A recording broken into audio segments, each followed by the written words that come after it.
고린도후서가 아마 토요일부터 큐티가 고린도후서가 진행되는데 그래서 고린도후서에 대한 전반적인 개론을 오늘 좀 들어보려고 합니다.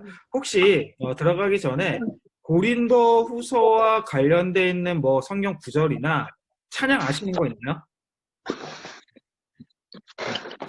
고린도후서와 관련된 이런 거 정도는 조금 안다 하시는 분들. 찾고 있어. 찾고 있어요? 예. 혹시 아는 거? 예. 지금 화면에 보이는 이 사진이요. 지금 고린도입니다. 현재 진짜 고린도고요. 예, 그 유적지 그런 겁니다. 아마 여러분 이 찬양 아실 겁니다. 예, 너는 그리스도의 향기라, 너는 그리스도의 편지라. 이 찬양이 고린도후서에 나오는 성경 구절로 만든 노래예요. 한번 빨리 이제 스피드 있으신 분들은 이 몇 장 몇 절인 찾아보시면 좋을 것 같아요. 예. 2장 15절에 있고 3장 3절에 보면은 너는 그리스도의 편지라 너희는 그리스도의 향기라 라는 말이 있어요. 그 고린도후서로 만든 찬양입니다. 가장 유명한 찬양은 이거일 것 같아요. 가장 유명한 찬양은 약할 때 강함 대신에 이게 바로 고린도후서에서 나오는 찬양입니다. 그래서 여러분들 고린도후서 어떤 책이지 궁금할 수 있지만 생각보다 우리의 찬양 속에 많이 불려지는 게 고린도후서예요. 그래서 별로 우리한테 어색한 성경이 아니다라는 거 여러분 아시고 가시면 되고 큐티 하시는 동안 이 찬양들을 많이 불러보시면 좋을 것 같습니다. 자, 이제 본격적으로 고린도후서 한번 내용으로 들어가 보도록 할게요. 고린도후서를 이해하기 위해서는 먼저 고린도를 좀 알 필요가 있습니다. 자, 솔지자매 오셨군요. 고린도라고 하는 지역은 오늘날 이 지중해 쪽 있습니다. 당시 이제 사도 바울이 선교하던 지역이 바로 이탈리아, 또 이런 그리스, 또 이런 지역들이죠. 아시아 지역, 지금의 터키 지역 이런 지역을 선교하게 됩니다. 고린도의 위치는 이제 여기 있어요. 빨간 표시 되는 데가 고린도입니다. 바닷가에 있어요. 그리스 위에 아가야 지방입니다. 아가야 지방에 있는 고린도에서 성경을 보실 때 아가야 지역이라고 하면은 고린도라고 보셔도 거의 무방할 정도입니다. 그래서 아가야 지역의 가장 핵심의 도시가 이 고린도라고 하는 도시예요. 좀 더 구체적으로 이 고린도의 항공 사진이거든요. 고린도는 이렇게 해양 도시고요. 보이실런지 모르겠지만 이 가운데 운하가 있어요. 근데 이 운하가요 최근에 만든 게 아니고요. 이미 바울 시대 때 존재했던 운하입니다. 어마어마했던 도시라는 것을 알려줘요. 그래서 아가야의 수도고요. 항해 무역이 발달한 항구 도시입니다. 여러분 오늘날도요 한 개 도시에 두 개 항구가 있는 경우는 드뭅니다. 그런데 이미 고린도는 바울 시대 때 두 개의 항구를 보유하고 있을 정도로 굉장히 거대한 도시였었어요. 그래서 문화와 사상의 교류가 빨랐고요. 다양한 문화와 종교가 혼합되어 있고 새로운 사상이나 문화, 종교에 대해서 매우 개방적인 도시였습니다. 그래서 오늘날로 좀 말하면요. 홍콩 혹은 싱가포르 같은 도시라고 좀 생각하시면 됩니다. 그래서 빈부격차도 꽤 컸고요. 이제 돈이 많이 오가기 때문에 경제적으로 활발한 도시는 빈부격차가 굉장히 많아요. 그다음에 성적으로 문란합니다. 이 뱃사람들이 많기 때문에 뱃사람들을 대상으로 한 어떤 성문화, 성산업이 상당히 발달되어 있던 지역이 고린도예요. 그래서 영어 단어에 보게 되면 코리티안인가요? 그 영어 단어가요. 성적으로 문란한이라는 의미를 가지고 있어요. 실제로 영어 단어가요. 이 고린도에서 온 말이에요. 그 정도로 유명한 지역이 음란한 지역이 고린도입니다. 바울과 고린도 교회의 관계를 좀 이해하실 필요가 있는데요. 바울이 고린도 지역을 개척한 곳은 사도행전 18장을 보시면 잘 나와 있습니다. 요거는 바울이 2차 전도여행할 때, 바울이 이제 3차에 걸쳐서 전도여행을 하는데요. 2차 전도여행할 때 갔던 도시예요. 1년 6개월을 사역을 합니다. 바울이요, 가장 오랫동안 사역한 지역은 3차 전도여행 때인 에베소입니다. 그 2년 6개월을 사역을 해요. 두 번째로 오래 사역했던 도시가 바로 이 고린도입니다. 상당히 2차 전도여행 때 공을 들였던 도시가 이 고린도 교회예요. 고린도 지역입니다. 자, 이때 사도행전 18장을 보시면 아주 중요한 인물들이 좀 몇몇 등장하는데요. 이때 로마에서 고린도 지역으로 이사해온 아굴라와 브리스길라, 또 성경 다른 데는 브리스길라와 아굴라 부부를 만나요. 원래는 이 부부가 로마에 살고 있었어요. 그런데 이제 당시 황제 칙령에 의해서 유대인들은 로마에서 다 떠나라라는 칙령 때문에 브리스길라와 아굴라 부부가 고린도 오게 되는데, 그때 바울을 만나게 됩니다.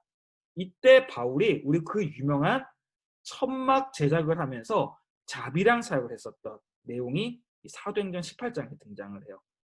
천막 제작업을 했었던.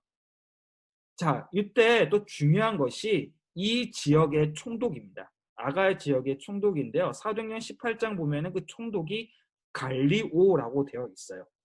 그런데 여러분이 갈리오가 이 아가야 지역의 총독이었다는 사실이 매우 중요해요. 왜 중요하냐면요.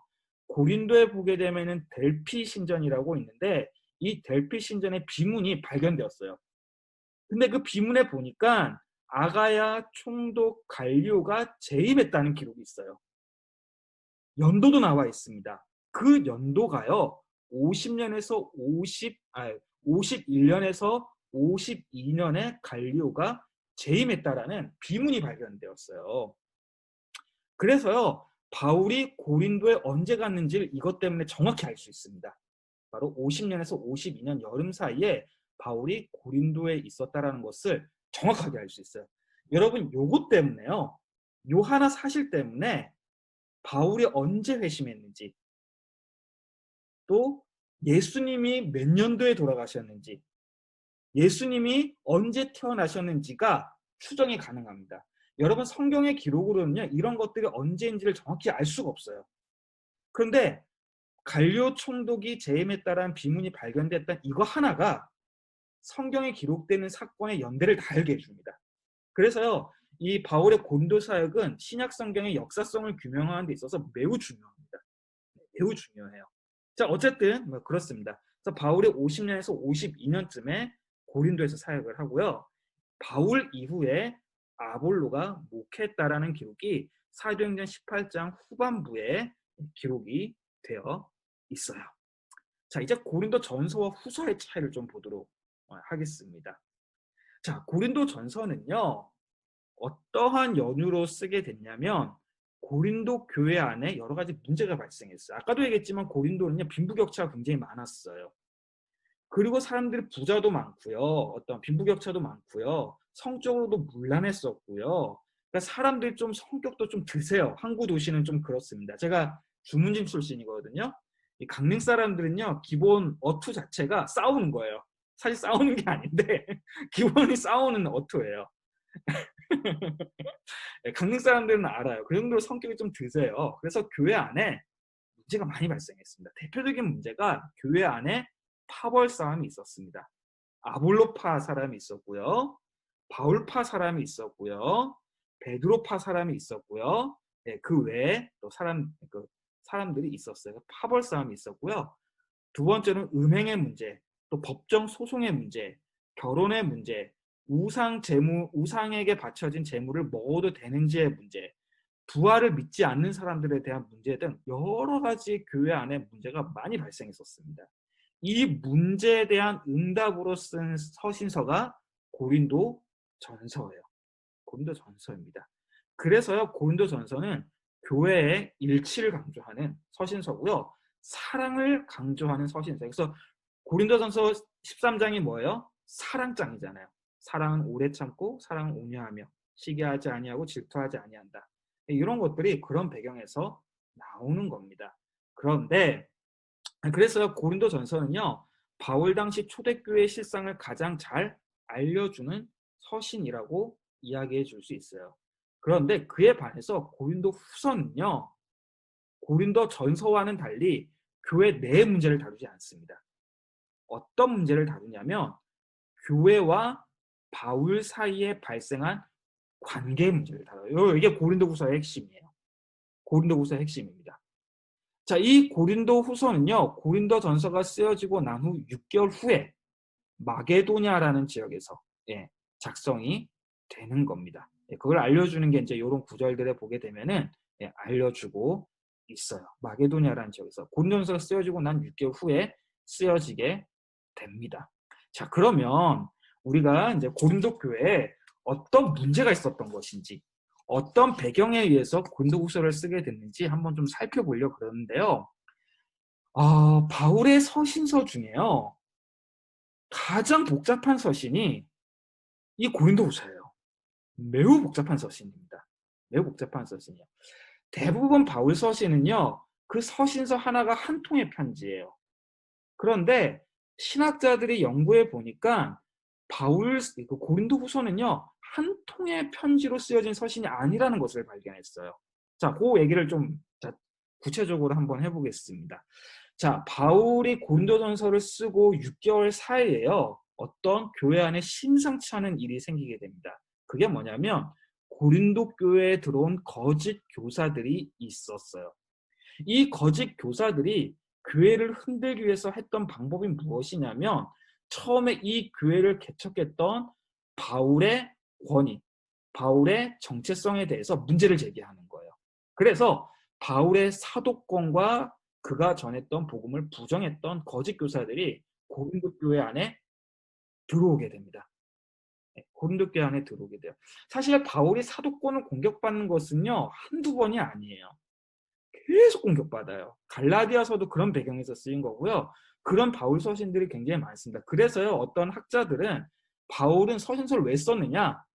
이 사도가 아니라고 말하는 사람들에 대한 컴플렉스 때문에 썼다라고 할 정도로 사도권 공격을 굉장히 많이 받아요. 왜 사도권 공격을 많이 받냐면, 바울은요, 예수님의 공생애를 함께 하지 않았어요. 심지어 예수님이 부활하신 것을 직접 목격한 것도 아니에요. 그래서 진짜 바울이 사도냐라는 이 공격을 진짜 많이 받았었어요. 마찬가지로 고린도 교회도 그런 문제가 들어오게 된 거예요. 그리고 고린도 교회가 이런 주장에 홀라당 넘어갑니다. 이에 따라서 바울은요, 소위 변증 서신이라는 것을 작성해서 보내요. 예, 이게 뭐냐면 이런 거짓 교사들의 주장에 대해서 변증하는 거예요. 나 진짜 사도야! 라고 하는 것을 변증하는 변증 서신을 작성해서 보내는데요. 이게 실패합니다. 그래서 바울은요, 두 번째로 고린도 교회를 방문해요. 그러니까 2차 전도여행 때 처음 방문한 거 말고 두 번째 고린도 교회를 방문해요. 이 문제를 해결하려고 갔는데, 문제는 갔는데 고린도 교회 성도들한테 면전에서 공박을 당합니다. 면전에서 거부당해요, 바울이. 그래서 바울이 돌아온 다음에 눈물의 서신이라는 것을 작성하게 됩니다. 그러니까 울면서 쓰는 거예요. 그러면서 그것을 기도편으로 보냅니다. 자, 그런데 이 눈물의 서신이, 눈물로 쓴 서신이잖아요. 그러다 보니까 눈물 자국이 있었겠죠, 바울이. 눈물 자국도 막 뚝뚝 떨어지니까. 여러분, 그거 어떻겠어요? 이거 좀 이게 마음이 흔들리거든요. 눈물 자국이 떨어지면. 바로 고린도 교회가 그 눈물의 서신을 보고 회개하고 바울을 사도로 인정하면서 바울이 다시 방문하기를 희망합니다. 그래서 바울은요, 이 기쁜 소식을 듣고 화해 서신을 작성해서 보내게 됩니다. 그런 다음에 세 번째로 고린도 교회를 방문하게 돼요. 이제 그 화해 서신을 쓸 때 보내는 편은 디모데를 통해서 보내게 되는 거예요. 고린도후서 1장 1절을 보면 나오는 거죠. 디모데 편으로 이 화해 서신을 보내고요. 세 번째로 고린도 교회를 방문하게 됩니다. 자, 이런 배경에서 고린도후서는 작성되는 겁니다. 제가 다시 한번 정리를 이렇게 할게요. 처음에 고린도 선교를 합니다. 18장, 사도행전 18장을 보면, 그 다음에 고린도 전서를 대략 3년 후에 작성하게 돼요. 3차 전도여행 때입니다. 그 다음에 그 고린도전서가 쓰여지고 난 후에 거짓 교사들이 고린도 교회로 와서 바울의 사도권을 공격합니다. 바울 진짜 사도가 아니야. 그의 복음도 부정합니다. 그래서 그 다음에 바울은 그 소식을 듣고 변증 서신을 작성하게 돼요. 근데 그 서신은 효과가 없었어요. 그래서 바울이 두 번째 고린도 방문합니다. 근데 면전에서 공박당했어요. 그래서 돌아와서 눈물 자국 뚝뚝 떨구면서 눈물의 서신을 작성합니다. 그게 효과가 있었어요. 그리고 바울은 그 기쁜 소식을 듣고 화해 서신을 작성하고 보내고요. 세 번째로 고린도를 작성하게 돼요. 바로 이제 이때 갈라디아서나 로마서도 이런 때 이제 작성이 되는 겁니다. 그래서요, 고린도후서가 매우 복잡해요. 어떤 것이냐? 고린도후서는요, 한 통의 편지가 아닙니다. 바울 서신 대부분은 다 한 통의 편지예요. 바울의 서신은. 근데 고린도후서만 이 변증 서신, 눈물의 서신, 화의 서신이라는 세 통의 편지가 책으로 묶인 거예요. 책으로 묶인 겁니다. 이렇게 묶인 거예요. 시대 순으로는 변증 서신, 눈물의 서신, 화의 서신이요. 자, 여러분 지금 성경책에 표시해 두세요. 지금 이거. 예. 그러니까 변증 서신은 고린도후서 2장 14절에서 7장 4절이에요. 첫 번째 쓴 서신이고요. 눈물의 서신은 고린도서 10장에서 13장입니다. 화의 서신은 나머지예요. 그러니까 여러분 전반적으로 보면은 변증 서신과 눈물의 서신을 감싸고 있는 것은 화의 서신이요. 그걸 엮고 있는 것은요. 기쁜 편지들입니다. 어쨌든 그렇다라는 것을 여러분 아시고 이 세 통의 편지가 하나의 서신서가 되었다라고 하는 건데요. 그런데 누가 언제 왜 이렇게 편집했는지는 몰라요. 이건 도무지 알 수가 없어요. 이건 분명히 후대 누군가가 했을 거고 아마 고린도 교회 성도들이 했을 가능성도 꽤 높아요. 네. 누가 했는지는 알 수는 없습니다. 네. 어쨌든 고린도서는 이렇게 되어 있다. 그래서 고린도서가 굉장히 복잡한 서신이에요. 자, 그러면 고린도서의 본격적인 내용으로 한번 좀 들어가 보도록 하겠습니다. 먼저 변증서신이에요. 자, 변증서신은 당연히 논설과 설득이에요. 거짓 교사들의 공격에 대해서 설득을 해야 돼요. 거짓 교사들의 논리에 홀라당 넘어간 성도들에게 설득하기 위해 쓴 것이 변증서신입니다. 그래서 바울의 사도권과 그가 전한 복음을 공격한 문제에 대해서 응답하기 위해 쓰여진 서신이고요. 여기서 주제는 과연 사도는 누구냐라고 하는 거예요. 과연 사도는 누구냐. 그것을 자신의 예를 통해서 자신의 경험담을 통해서 답합니다. 참된 사도란 결론적으로 고난과 죽음, 부활의 복음을 전하기 위해 고난받는 자가 진짜 사도다라고 얘기하는 것이 변증서신의 내용이에요. 그래서 바울은요, 자기가 복음을 위해서 온갖 박해받았다는 사실들을 구구절절히 다 얘기합니다. 그리고 그 복음을 담대하게 공개적으로 명확하게 선포했음을 변증서신 곳곳에서 얘기해요. 이렇게 고난받으면서 살겠어. 내가 진짜 사도가 아니라면 왜 이런 고난을 내가 당하면서 고생하면서 살았겠어? 이 얘기를 하는 거예요.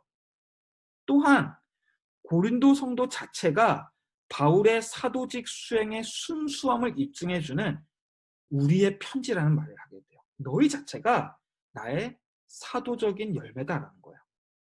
나를 부인하는 것은 너희를 부인하는 거야. 이런 얘기를 하는 거죠. 그리고 요 변증서신에 바울이 전했던 복음의 내용의 실체가 무엇인지 밝히는데 그것은 화해의 복음입니다. 자, 요거는 이따가 좀 더 구체적으로 얘기하도록 하겠습니다. 이게 이제 고린도 후서의 가장 핵심이 되기 때문에 나중에 좀 보도록 하고요. 자, 두 번째, 눈물의 서신입니다. 눈물의 서신은 당연히 격정적인 글말들로 쓰였어요. 여기는요, 아주 감정이요, 막 넘쳐나요. 바울의 감정이. 자, 요 눈물의 서신은 뭐가 등장하느냐? 거짓 교사들이 공격했던 구체적인 내용이 무엇인지가 다 등장합니다. 그리고 그에 대한 바울의 응답이 등장해요. 자, 그래서 거짓 교사들의 바울의 사도권을 공격한 것이 네 가지가 있습니다. 첫 번째는 바울의 태도예요. 바울의 태도. 그러니까 바울의 태도가 어떻다는 것이냐. 바울의 태도가 어떻냐면 바울은 면전에서는 부드러운데 돌아가고 나면은 이 사람은 너무 강경한 사람이라는 거예요. 그러니까 직접 만나면 뭐 착하고 뭐 다 해줄 것처럼 하지만 돌아가면 너무 강경해요. 예, 바울은 이런 좀 이거 이중적인 태도 아니냐 이런 공격을 하는 거죠. 여러분 그 대표적인 증거가 바로 고린도 전서 자체에 있어요. 고린도 전서를 여러분 읽어보시면 알겠지만 고린도 전서의 글말 자체가 굉장히 세요. 바울의 서신 중에서 글말이 매우 센 서신이 갈라디아서와 고린도 전서예요. 매우 셉니다. 매우 거칠어요. 예. 그런 측면에 있어서 바울의 태도를 공격합니다. 두 번째, 바울의 외모를 공격해요. 바울의 외모 중에 어떤 외모를 공격하냐면 바울이요, 글은 잘 쓰는데 말은 잘 못한다. 이런 얘기를 하는 겁니다. 그런 얘기를 하는 거예요. 또 외모는 또 볼품없다. 막 이런 얘기를 하는 겁니다. 그러면서 예, 어, 뭐 또 그 거짓 교사들이 가진 인간적인 장점들을 막 자랑하는 거예요. 바울과 비교되는 장점하는 겁니다.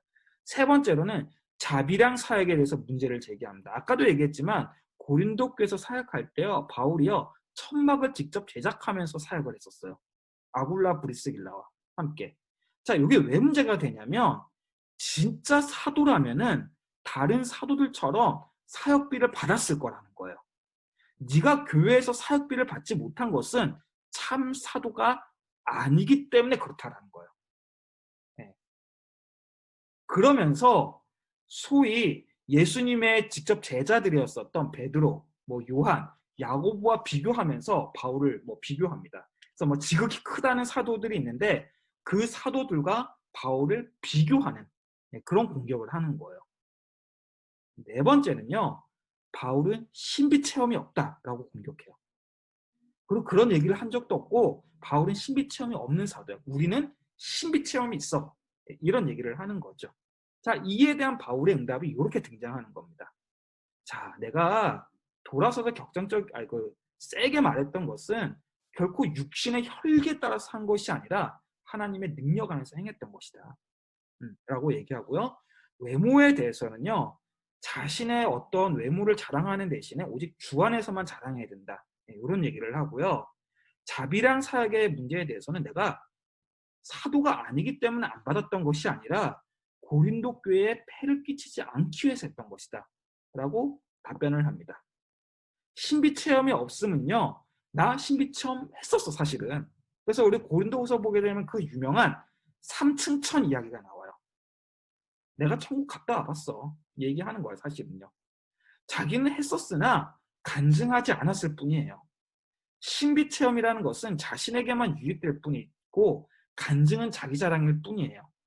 자랑할 것은 강함이 아닌 약함에 있는 거고 신비 체험이 아니라 십자가만 자랑해야 된다라고 바울은 이렇게 얘기를 하는 겁니다. 이것을 아주 격정적으로 쓰게 돼요. 격정적으로. 자, 이 눈물의 서신은요. 그래서 이런 얘기를 하는 거죠.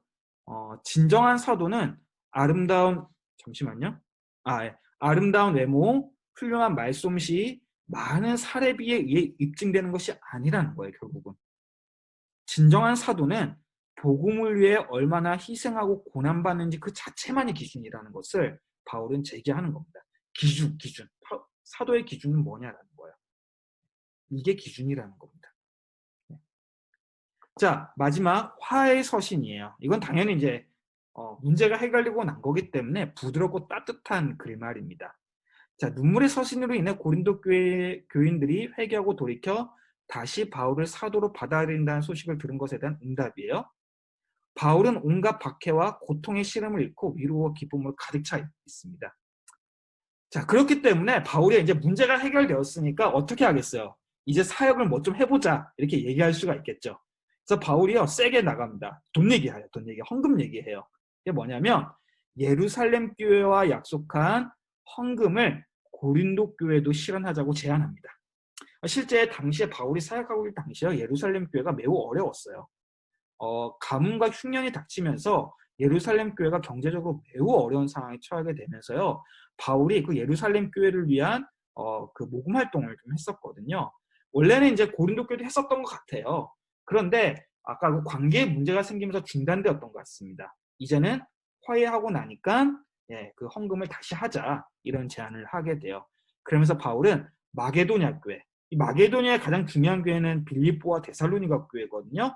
이 교회의 모범적 사례를 제시한 다음에 아가야 지방, 고린도 외에 아가야 지역에 있는 교회들도 함께 헌금할 수 있도록 그렇게 유도를 합니다. 이게 화해의 서신이에요. 자, 그래서 여러분 지금까지 얘기하면서 좀 복잡할 수가 있어요. 제가 이 PPT는요, 여러분들 나눠드릴게요. 그래서 PT 하시면서 보시면서 하시면 되고요. 이것을 좀 주목하면서 읽으시기를 바라겠습니다. 자, 네 가지를 제가 좀 주목하라고 여러분들한테 주문을 할게요. 첫 번째는 바울의 심정과 관계를 향한 헌신을 주목해서 읽으세요. 관계 문제로 인한 바울의 절절한 심정을 살피셔야 됩니다. 여러분 혹여나 서신서를 읽으실 때요, 매우 딱딱해, 논리적인 글들이라 생각하기 쉽지만요, 서신서만큼 성경에서요 감정적인 글이 없어요. 서신서를 잘 읽게 되면 매우 감정적이어가지고요 절절해요, 읽으면요. 특별히 고린도후서가 그렇습니다. 예, 그 감정을 살피면서 읽으세요. 감정을 실으면서 읽고 감정을 파악하면서 읽으셔야 돼요. 두 번째, 관계를 위해 끝까지 포기하지 않는 바울의 수고를 살펴야 돼요. 지금 보세요. 여러분이 바울이라면 어떻게 하겠어요? 저 성격이라면은 그만 포기해요. 바울 포기하지 않습니다. 네, 변증서신 보내고요. 방문하고요. 눈물서신 쓰고요. 또 화해서신 또 방문해요. 관계가 회복될 때까지 포기하지 않아요. 매우 끈질긴 사람이에요, 바울은요. 그래서 그가 관계를 위해 끝까지 포기하지 않았던 그 모습을 잘 살피셔야 됩니다. 그러면서 여러분, 과연 나는 공동체 안에서 누구와 무엇 때문에 관계 문제를 겪고 있는가? 한번 좀 고민하면서 읽으시길 바라겠어요. 여러분, 여긴요, 교회 안입니다. 네, 교회 밖에 사람의 관계가 안 좋을 수 있어요. 여러분 이해하지만 그게 핵심 포인트가 아니고요. 교회 안에서요. 때로는 사역자와 성도 간에 안 좋을 수가 있어요. 또한 성도와 성도 간에 안 좋을 수가 있어요. 때로는 내가 교회 자체와 뭔가 그냥 관계가 불편해. 교회 자체와. 이게 진짜 교회, 이런 얘기도 할 수가 있을 것 같아요. 예, 내가 뭐 때문에 이 관계 불편함을 겪고 있지? 한번 고민하면서 읽으시길 바라겠습니다. 그리고 그 관계 회복과 화해를 위해서 나는 어떤 노력을 기울이고 있지? 바울은요, 고린도 교회는 그렇지 않았지만 바울은 절대 포기하지 않았어요. 어떤 노력과 수고를 기울이고 있지?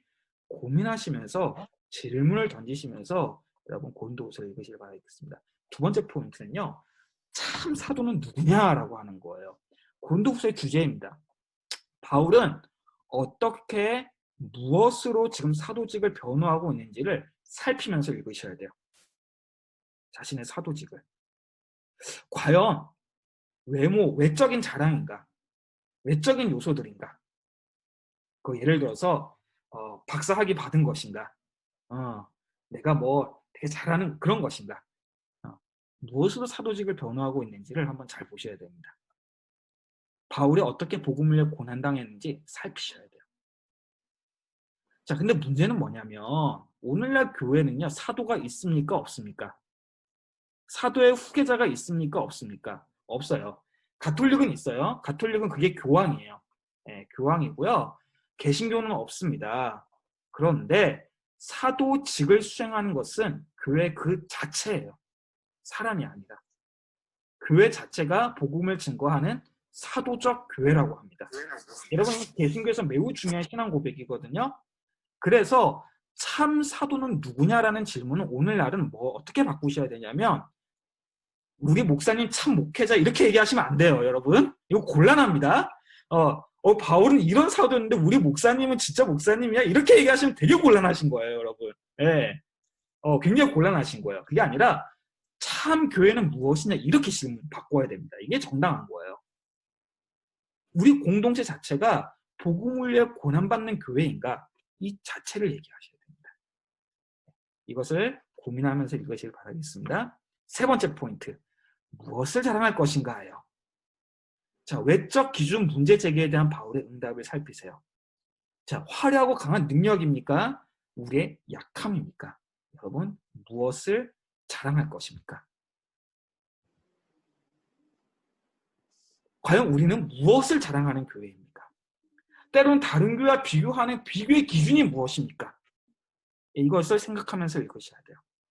그리고 주님의 능력은 어디에서 드러나는지. 우리 능력 얘기 많이 하거든요. 진짜 능력은 어디서 나타나는지 고민하면서 읽으시고요.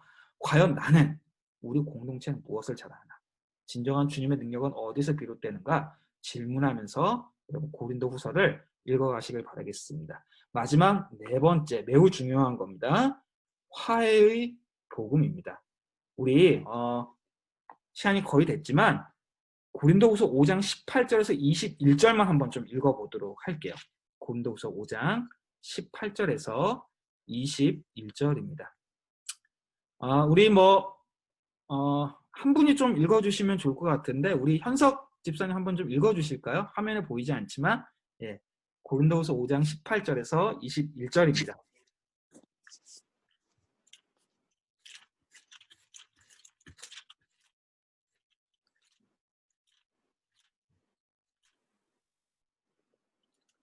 현석 집사님 계신가요?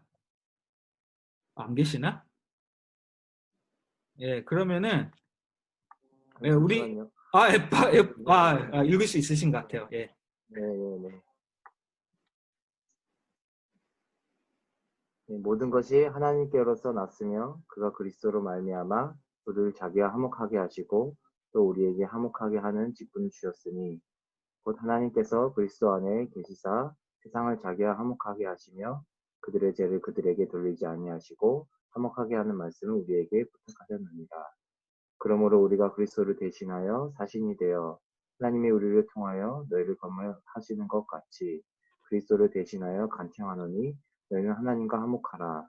하나님이 죄를 알지도 못하신 이를 우리를 대신하여 죄로 삼으신 것은 우리로 하여금 건에서 하나님의 의가 되게 하려 하십니다. 예. 사실은 11절부터 보셔야 됩니다. 5장 11절부터 보시면은 바울이 고린도 교회에 전했던 복음의 내용이 실체가 무엇인지를 전해요. 자, 우리에게 질문할 수 있어요. 바울 왜 그토록 화해를 시도했는가? 왜 화해를 포기하지 않았는가? 왜 그럴까요? 공동체가 이뻐서 그랬을까요? 그 공동체가? 아니면 내가 그동안 수고했던 노력이 아까워서 그랬을까요? 아닙니다. 여러분, 그것은 복음에 있어요. 그가 전했던 복음 때문에 그래요. 그가 전했던 복음이 뭐냐면 화해의 복음입니다. 여러분, 이 화해의 복음은요, 바울만이 선포한 가장 독특한 복음이에요. 바울만 얘기합니다. 바울만이 전했던 복음은 네 가지가 있어요. 하나는 십자가의 복음이고요. 또 하나는 칭의의 복음이고요. 또 하나는 유대인과 헬라인을 차별하지 않는 복음이고요. 네 번째가 화해의 복음이에요. 이 화해의 복음은요, 바울이 전했던 복음 중에 가장 초기에 해당합니다. 가장 초기에 해당합니다. 좀 어려운 얘기지만 어쨌든 그래요. 그래서 고린도후서는요, 바울이 초기에 전했던 복음의 내용이 무엇이냐? 화해의 복음이라는 것을 잘 보여줍니다. 내가 전했던 것은 화해의 복음이에요. 그래서 이게 핵심이에요. 이 복음 때문에 그래요. 근데 이 화해 개념이요, 유대교도 사실은 있었습니다. 근데 유대교의 화해는 어떤 개념이냐면 사람의 노력에 의해서 하나님께 화해를 청하는 방식이에요. 쉽게 얘기해서. 근데 바울이 전한 화해는요, 복음의 화해는요, 어떤 화해냐면 우리의 노력에서 이루어지는 것이 아니라 하나님이 일방적으로 우리를 화해케 하시는 부분이에요. 그런 측면에서 차이가 있습니다. 그런 측면에서. 그게 가장 굉장히 독특한 화해에 대한 개념이에요. 그래서 바울의 화해는요, 하나님과 우리 사이가 화해되는 것을 우선적으로 얘기하게 됩니다. 그리고 여러분 21절, 여러분 우리 개역 개정에는 이게 화목이라고 되어 있는데요, 새 번역에는 이게 다 화해로 되어 있습니다. 그래서 화해로 이해하시면 더 좋을 것 같고요. 21절을 보게 되면은 하나님의 의가 되게 하려 하심이라, 이런 표현 자체도요, 다 화해와 관련된 거예요. 그래서 이 화해의 복음을 들은 자는요, 어떤 직분을 가지느냐? 화해의 직분을 가져요. 이 화해의 직분이라고 하는 것이 몇 절에 있냐면 18절에 있어요. 18절 마지막에 보게 되면은 화목하게 하는 직분, 화해의 직분을 주셨다라고 되어 있어요. 화해의 복음을 들은 자는 이 화해의 직분을 감당하는 사람과 화해의 직분을 감당하는 교회가 되어야 되는 거예요. 이 직분 이야기가요, 3장에도 등장해요. 거기는 의의 직분이라고 하는 얘기가 나오거든요. 사실 이 의의 직분이라는 것도 구체적으로 무슨 얘기냐? 화해의 직분을 얘기하는 거예요. 화해의 직분. 네. 그래서 화해 복음을 위한 고난, 화해를 위한 고난, 그 고난의 흔적을 간직한 곳이 교회여야 함을 고린도후서는 우리에게 이야기해 주고 있습니다. 결국은요, 바울은요, 공동체가 이뻐서, 공동체 자체가 소중해서 관계에 노력을 기울인 게 아니에요. 그 중심에는 뭐가 있었냐면 사람이 아니라 복음이 자리 잡고 있었어요. 여러분 질문하겠습니다. 하나님 중요합니까? 안 중요합니까? 저는 하나님이 중요하다 생각하지 않아요. 하나님은 중심이에요. 바울은 지금 그런 거예요. 복음이 중요한 게 아니라 중심이에요. 복음 때문에 그런 거예요. 그가 전한 복음을 위해서 그렇게 한 거예요. 복음을 위해서. 그러니까 여러분 우리가 공동체에서도 마찬가지죠. 우리는 무엇을 위해 존재하는가? 바로 성경으로부터 온 이 화의 복음을 위해서 우리는 존재하는 교회가 되어야 되는 거예요. 그런 얘기들을 우리에게 전해주고 있습니다. 그래서요, 마지막으로 우리가 고린도후서 읽으면서 읽었으니 우리 공동체 안에 깨어진 관계가 있다면 화해하시는 저와 여러분들이 되기를 바라겠습니다. 예, 이상이고요. 아까도 뭐 얘기했지만 우리가 이 고린도후서를 글말로 삼은 이 찬양들 부르시면서 큐티를 많이 하시기를 바라겠습니다. 예, 이상입니다.